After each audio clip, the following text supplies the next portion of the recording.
황동현의 시선집중 듣고 계시는 지금 시각 8시 17분 20초 지나고 있습니다. 지난 19일 전국 법관 대표회의에서 이 사법농단 연루 법관의 탄핵을 사실상 찬성하는 그런 결의안이 채택이 됐는데요. 법관 탄핵 소추 관련 대표 판사들의 의견은 국회에 좀 전달이 되고 또 앞으로 이 부분을 어떻게 또 촉구할지도 관심이 지금 모아지고 있습니다. 이 법조계에서는 이를 어떤 시각으로 바라보는지 이야기 나눠보겠습니다. 법무법인 법가 박철 변호사 연결합니다. 안녕하세요, 변호사님.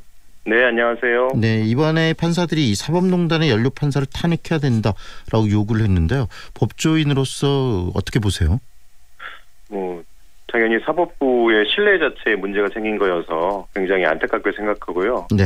하지만 또 사법부에 대한 국민의 신뢰를 회복하기 위해서 판사들이 노력하고 있는 어떤 과정이라고 보고 이렇게 진지하고 전향적인 논의하는 것에 대해서 의미 있다라고 생각하고 있습니다. 네.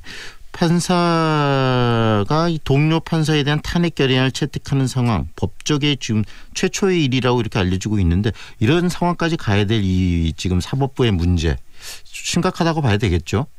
예, 그렇습니다. 아시다시피 양승태 전 대법원장과 그때 당시 대법관들이 청와대와 재판정보 유출 등의 어떤 재판 개입 정황 등이 의혹이 있다 이런 상황입니다. 사법부의 최고기관인 대법원에 있는 판사들과 또 그 대법원 판사들의 어떤 강요나 강압이 있었는지 모르겠습니다만은 또 그런 영향을 받아서 재판의 결과가 달라졌다. 네. 또는 재판의 수사 과정에 어떤 영향을 미쳤다라는 어떤 국민들의 어떤 의심이 있는 과정에서 아무래도 이 판사들조차도 사법부에 대한 신뢰를 회복하기 위해서는 어떤 특단의 조치가 필요하지 않나라는 고민을 했던 것으로 생각합니다. 네, 특단의 조치. 결국은 판사들은 재판으로 말한다라고 이야기할 정도로 재판의 이 공정성은 우리 사회의 가장 중요한 부분 아니겠습니까? 네, 그렇습니다. 그런데 그런 부분들이 훼손이 됐고 또 그런 부분을 훼손시킨 판사들은 책임을 져야 된다라고 지금 판사 구성원들이 지금 판단을 한 것으로 되는 건데 네네. 이 사법부 이 재판의 공정성이 무너진 것들 이런 부분들은 변호사로서 같은 법조인으로서 굉장히 좀 안타깝고 아쉬운 면이 있으실 것 같아요. 네, 그렇습니다. 사법부에 말씀하신 대로 재판이 공정하지 않는 사회가 투명하고 정당하고 정의롭지 않다라는 것은 당연한 것일 텐데요. 이런 부분들이 사법부가 흔들리게 되면 국민들의 전체 신뢰가 무너지게 되는 것이고 국가의 근간이 흔들리게 되는 것이니까요. 네. 말씀하신 대로 법조인 한 사람으로 굉장히 안타깝게 생각합니다. 네, 결의안이 찬성이 53표, 그다음에 또 반대와 기권 합쳐서 52표. 굉장히 좀 치열하게 그만큼 판사들 사이에서 논쟁이 좀 있었고 여러 가지 이견들이 있었다고 보여질 수도 있을 것 같아요. 네네, 그렇습니다. 저도 신문 기사를 통해서 봤습니다만 찬반 의견들, 판사님들의 의견들을 제가 들어보니까 결국에는 사법부 독립을 어떻게 확실하게 이루어져야 되고 국민들의 신뢰를 어떻게 회복해야 되는 방법의 차이이지 결국에는 사법부 독립에 대해서는 이견은 없었던 것 같고요. 다만 찬성하셨던 분들은 결국에는 사법기관이라든가 이런 절차를 통해서는 재판거래 의혹 같은 것이 밝혀지기가 범죄 행위로 소명되기가 좀 어려운 상황에서 법관이 헌법과 법률과 양심에 따라서 판단해야 된다는 어떤 헌법적 의무를 위반한 부분을 좀 국회를 통해서라도 밝혀서 국민들에게 신뢰 회복해야 되지 않겠느냐라는 찬성 의견이 있었던 것 같고 네. 반대 의견 하시는 분들은 그 자체가 정치적 행위이기 때문에 사법부가 또 정치적인 어떤 판단에 휘말리게 될 수 있는 가능성을 주게 되고 사법부가 입법이라든가 행정부에 그런 압력을 주는 것 자체가 상권 분립의 우리 근간을 흔드는 것이 아니냐라는 생각을 하셨던 것으로 보입니다. 네, 아직 수사가 좀 진행 중인 그런 사안이기 때문에 이제 더 살펴봐야 되는데 이런 탄핵 이야기가 나오는 건 좀 빠른 거 아니냐라는 지적도 있던데 그런 부분에 대해서는 어떻게 생각하세요?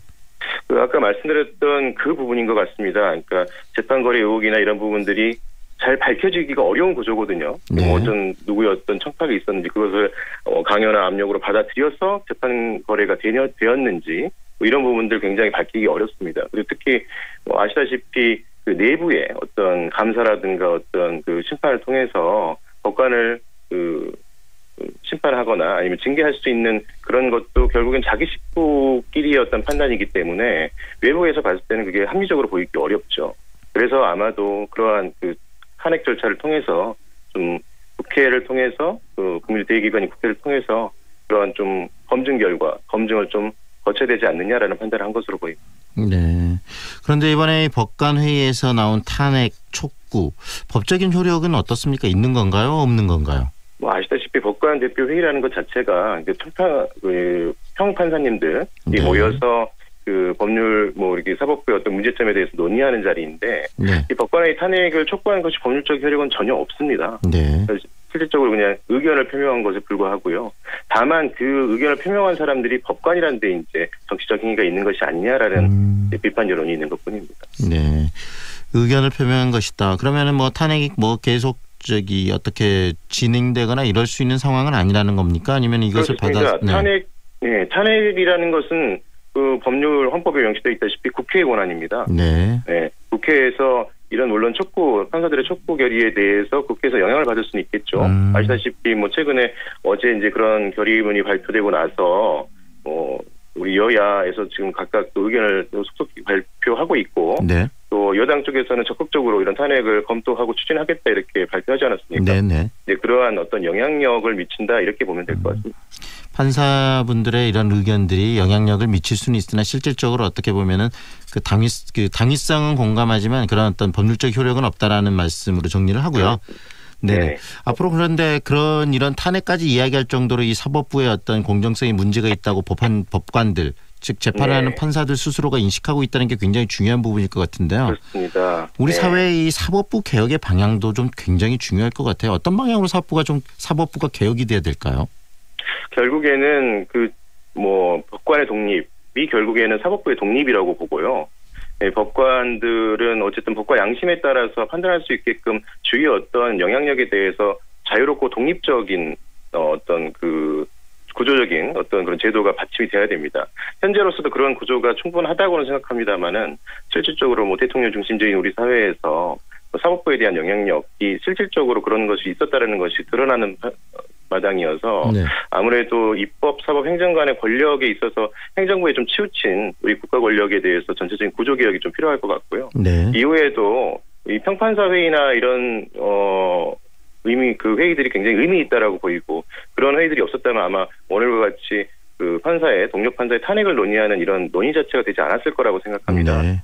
굉장히 건전하고 건강하다라고 저는 보고 있고요. 네. 이러한 논의들이 좀 건전한 논의들이 자주 많이 된다면 사법부가 이렇게 고인물이 되어서 썩지 않는 그런 좋은 선순환 과정이 네. 있지 않을까 저는 그렇게 생각하고 있습니다. 누구도 의심을 품어서는 안 되는 게 바로 이 사법부의 재판의 판결의 결과 아니겠습니까? 그렇습니다. 그러려면 공정해야 되는 것이고 그런 차원에서 우리 사법부가 한번 다시 또 새롭게 변화되고 정말 제대로 된 사법부가 되는 계기가 이번에 됐으면 하는 바람이 듭니다. 오늘 말씀 고맙습니다. 예, 고맙습니다. 지금까지 법무법인 법가의 박철 변호사였습니다.